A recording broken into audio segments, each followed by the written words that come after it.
Alright, the last stance we're going to talk about is the step and throw stance. And it sounds just like it is. You step and throw.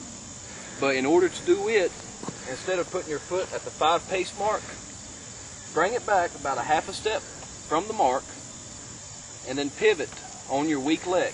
Bring your leg back, okay? And when you throw, you bring your arm up with your elbow and your shoulder, you pivot, you step, and you release. You want to make sure that your foot is planted before you throw. And when you step, don't step to the 5 pace mark. That's too close. You want to step just a little bit further back. The reason is you're throwing the axe a little harder. So, you bring the axe up, you step, and you throw. That's it. And notice my paces normally have been about here.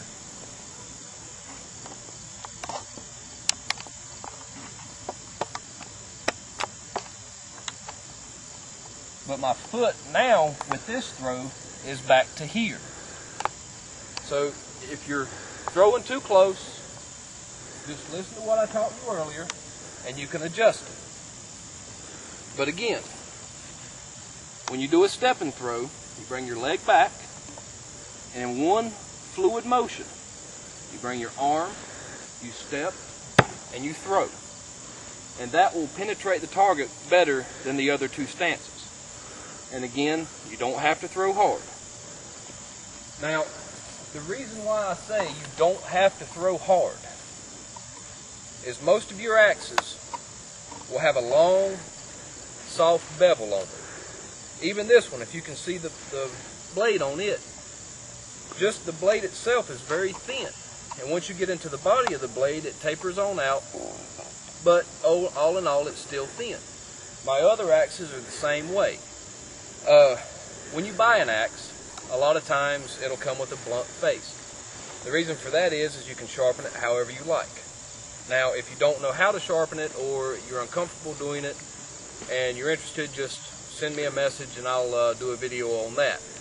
But you don't want these too sharp.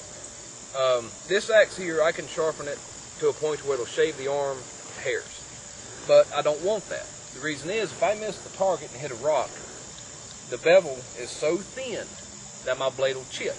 Whereas if I leave a little bit more meat on it, it's easier to repair. So you just want a nice, even bevel and a good soft target.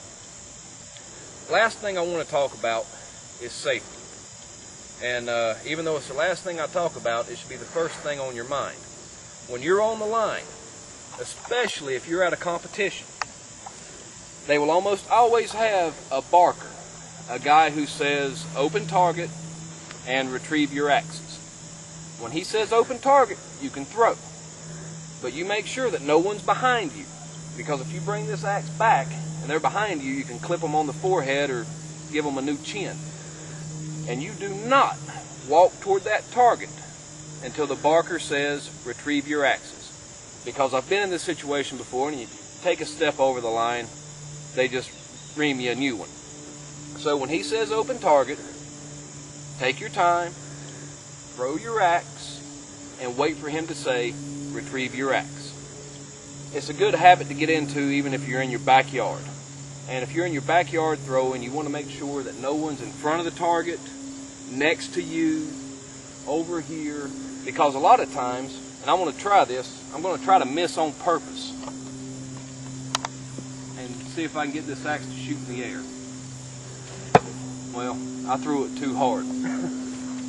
A lot of times when you throw and you miss and the axe hits like this on top of the target, it'll shoot in the air. And you really don't know where it's going to come down. So make sure that no one is in front of you and no one is too close behind you. If you're on the line, you make sure that they're 3 or 4 paces behind you, because it's your responsibility, no one else's, for their safety. Well, I guess that's about it for this video. If, like I said, you have any questions or comments, just feel free to message me and let me know. Again, I'm Avery Pierce with Beast of Burden Enterprises, and I hope you enjoy the video.